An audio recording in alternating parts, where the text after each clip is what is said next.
ನಮಸ್ಕಾರ ಸ್ನೇಹಿತರೆ, ಎಲ್ರಿಗೂ welcome to my YouTube channel.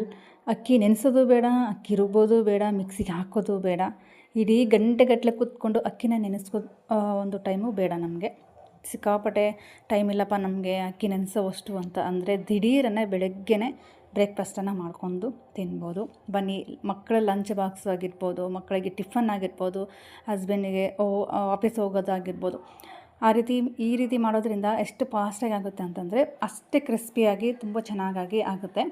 ಇಲ್ಲಿ ನಾನು ಎಷ್ಟಪ್ಪ ಅಂತಂದರೆ 1 ಕಪ್ ಆಗೋಷ್ಟು ಮೈದಾ ತೊಗೊಂಡಿದ್ದೀನಿ, 2 ಕಪ್ ಆಗೋಷ್ಟು ಗೋಧಿ ಹಿಟ್ಟನ್ನು ತೊಗೊಂಡಿದ್ದೀನಿ, 2 ಕಪ್ ಆಗೋಷ್ಟು ಗೋಧಿ ಹಿಟ್ಟು, 1 ಕಪ್ ಆಗೋಷ್ಟು ಮೈದಾ ಹಿಟ್ಟು, ಒಂದು ಅರ್ಧ ಕಪ್ ಆಗೋಷ್ಟು ಕಡಲೆಬೇಳೆ ಹಿಟ್ಟನ್ನು ಹಾಕ್ಕೊಂಡು ಚೆನ್ನಾಗಿ ಮಿಕ್ಸ್ ಮಾಡಬೇಕು. ಅಂದರೆ ದೋಸೆ ಹಿಟ್ಟನ್ನು ಅದಕ್ಕೆ ಮಿಕ್ಸ್ ಮಾಡಬೇಕು. ಕಡಲೆಬೇಳೆ ಹಿಟ್ಟು ಹಾಕೋದ್ರಿಂದ ತುಂಬ ಚೆನ್ನಾಗಿ ಬರುತ್ತೆ.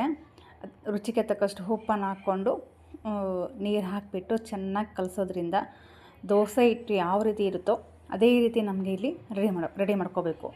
ಆದಷ್ಟು ಸ್ಪೂನಿಂದ ಬಿಟ್ಟು ಕೈಲಿಂದ ಕಲಸೋದ್ರಿಂದ ಗಂಟುಗಳೆಲ್ಲ ಉಳಿಯುತ್ತೆ. ಹಾಗಾಗಿ ನಾನು ಇಲ್ಲಿ ಕೈಲಿಂದ ಕಲಿಸಿ ನಿಮಗೆ ತೋರಿಸ್ತೀನಿ. ನೆಕ್ಸ್ಟು ನೋಡ್ತಾ ಇರ್ಬೋದು ಯಾವ ರೀತಿ ಕಲಿಸ್ಕೊಂಡಿದ್ದೀನಿ ಅಂತ. ಇದೇ ರೀತಿ ನೀವು ಕೂಡ ಕಲಿಸ್ಕೊಳ್ಳಿ.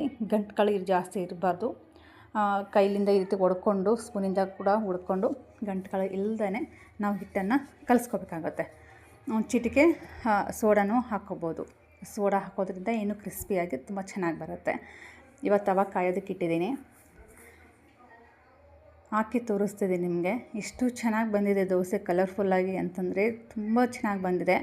ಬಟ್ ಗೋಧಿ ದೋಸೆನ ಎಲ್ಲರೂ ಮಾಡ್ತಾರೆ, ಬಟ್ ಸ್ಟೆಪ್ ಬೈ ಸ್ಟೆಪ್ಪು ನಾನು ಹೇಳಿಕೊಟ್ಟಂಗೆ ಮಾಡಿ. ಖಂಡಿತವಾಗ್ಲೂ ತುಂಬ ಅಕ್ಕಿ ದೋಸೆಗಿಂತ ಪರ್ಫೆಕ್ಟಾಗಿ ಬರುತ್ತೆ ಅಂತಲೇ ಹೇಳ್ಬೋದು. ತುಂಬ ರುಚಿ ಕೂಡ ಬರುತ್ತೆ, ಹೆಲ್ದಿ ಕೂಡ. ಓಕೆನಾ? ನೀವು ಬೇಕಾದರೆ ಮೈದಾ ಹಿಟ್ಟು ಸ್ಕಿಪ್ ಮಾಡ್ಬೋದು, ಬಟ್ ಈ ರೀತಿ ಬರೋಲ್ಲ ಅಷ್ಟೇ. ಮೈದಾ ಹಿಟ್ಟು 1 ಕಪ್ ಹಾಕಿದ್ದೀನಿ, ನಾನು ಜಾಸ್ತಿ ಹಾಕಿಲ್ಲ. ಗೋಧಿ ಹಿಟ್ಟೆ ಜಾಸ್ತಿ ಡಬಲ್ ಹಾಕಿದ್ದೀನಿ. ಕಡಲೆಬೇಳೆ ಹಿಟ್ಟು ಒಂದು ಅರ್ಧ ಕಪ್ ಹಾಕಿದ್ದೀನಿ. ಅಷ್ಟು ಬಿಟ್ಟರೆ 3 ಹಿಟ್ಟುಗಳಿಂದ 3 ಪದಾರ್ಥಗಳಿಂದ ಈ ರೀತಿ ದೋಸೆನೇ ಮಾಡ್ಕೊಂಡು ತಿಂತಾಯಿದ್ರೆ ತುಂಬ ಚೆನ್ನಾಗಿ ಬರುತ್ತೆ, ತುಂಬ ನೀಟಾಗೇ ಬರುತ್ತೆ. ಆರೋಗ್ಯಕರವಾದಂಥ ದೋಸೆ ಅಂದರೆ ದಿಢೀರ್ ದೋಸೆ ಅಂತ ಹೇಳೋದಾದರೆ ಇದೇ ಅಂತಲೇ ಹೇಳ್ಬೋದು. ಕಾಯಿ ಚಟ್ನಿ ಆಗಿರ್ಬೋದು, ಆಲೂಗಡ್ಡೆ ಪಲ್ಯ ಆಗಿರ್ಬೋದು, ಸಾಗು ಆಗಿರ್ಬೋದು, ಈ ರೀತಿ ಸೈಡು ಏನಾದರೂ ಪಲ್ಯ ಮಾಡ್ಕೊಂಡು ತಿಂತಾಯಿದ್ರೆ ಅದು ಬೇಗನೆ ಆಗುತ್ತೆ ಅಲ್ವಾ. ತುಂಬ ಫಾಸ್ಟಾಗಿ ಏನಪ್ಪ ಮಾಡೋದು ಗಡಿಬಿಡಿ. ದೋಸೆ ಹಾಕಿ ನೆನೆ ಹಾಕಿಲ್ಲ, ಮತ್ತು ಇಡ್ಲಿ ರವೆಗೆ ಉದ್ದಿನಕಾಳು ನೆನೆ ರುಬ್ಬೋದು ಬೇಡ, ಯಾವುದು ಬೇಡ. ಈ ರೀತಿ ದಿಢೀರ್ ದೋಸೆ ಮಾಡ್ಕೊಂಡು ಆರಾಮಾಗಿ ತಿನ್ಬೋದು. ಆಲ್ಮೋಸ್ಟ್ ಎಲ್ಲ ಜನಕ್ಕೆ ಗೊತ್ತು. ಬಟ್ ಕ್ರಿಸ್ಪಿಯಾಗಿ ಮಾಡಬೇಕು ಅಂತಂದರೆ ಈ ರೀತಿ ಫಾಲೋ ಮಾಡಿ. ಗ್ಯಾಸನ್ನು ಸ್ಲಿಮ್ಮಲ್ಲಿ ಇಟ್ಬಿಟ್ಟು ಈ ರೀತಿ ಮಾಡೋದ್ರಿಂದ ಅಕ್ಕಿ ದೋಸೆಗಿಂತ ಪರ್ಫೆಕ್ಟಾಗಿ ಬರುತ್ತೆ ಅಂತಲೇ ಹೇಳ್ಬೋದು. ನೋಡ್ತಾ ಇರ್ಬೋದು ಎಷ್ಟು ಚೆನ್ನಾಗಿ ಬಂತು ಅಂತ.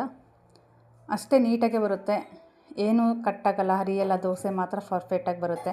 ನಾನು ಹಾಕಿರುವಂಥ ಪದಾರ್ಥಗಳನ್ನ ಹಾಕ್ಕೊಂಡು ನೀವು ದೋಸೆ ಮಾಡ್ಕೊಂಡು ತಿಂತಾಯಿದ್ರೆ ಒಂದೇ ಸೈಡ್ ಬೇಯಿಸಿದ್ರೂ ಓಕೆ, ಇನ್ನೊಂದು ಸರಿ ಟರ್ನ್ ಮಾಡಬೇಕಂತ ಏನಿಲ್ಲ. ಯಾಕಂದರೆ ಆಲ್ಮೋಸ್ಟ್ ಎಲ್ಲನೂ ಪರ್ಫೆಕ್ಟಾಗಿ ಬಂದಿದೆ ಅಂತಲೇ ಹೇಳ್ಬೋದು. ಒಂದೇ ಕಡೆ ಬೇಯಿಸಿದ್ರು ಓಕೆನಾ ಸ್ನೇಹಿತರೆ?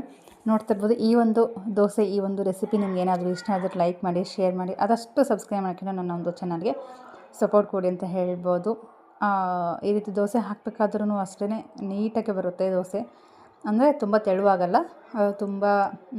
ತುಂಬ ತೆಳುವಾಗಲ್ಲ, ಸ್ವಲ್ಪ ನಾರ್ಮಲಾಗಿ ದೋಸೆ ಬರುತ್ತೆ. ಯಾಕಂದರೆ ಇದು ಗೋಧಿ ದೋಸೆ ಆಗಿರೋದ್ರಿಂದ ಸ್ವಲ್ಪ ದಪ್ಪನೇ ಬರುತ್ತೆ.